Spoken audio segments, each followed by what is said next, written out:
ఇదిగో ఆలు ముక్కలండి, బంగాళదుంప ఇలా కట్ చేసుకుని వాటర్లో కడిగాం కదండి, ఇవి ఒక ప్లేట్లో తీసుకోవాలి, లేదా ఒక బౌల్లో తీసుకోవచ్చు అండి. తీసుకొని ఇలా పక్కకు పెట్టుకొని స్టవ్ ఆన్ చేయాలి. ఓకేనా, స్టవ్ ఆన్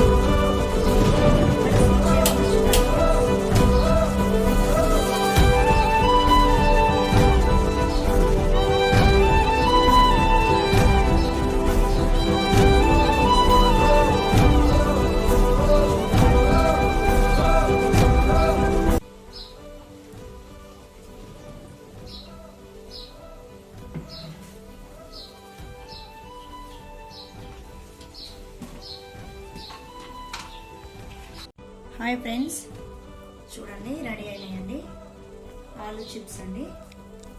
పైన కొంచెం లైట్గా చూడండి ఫ్రెండ్స్, కారము లైట్గా ఉప్పు అండి.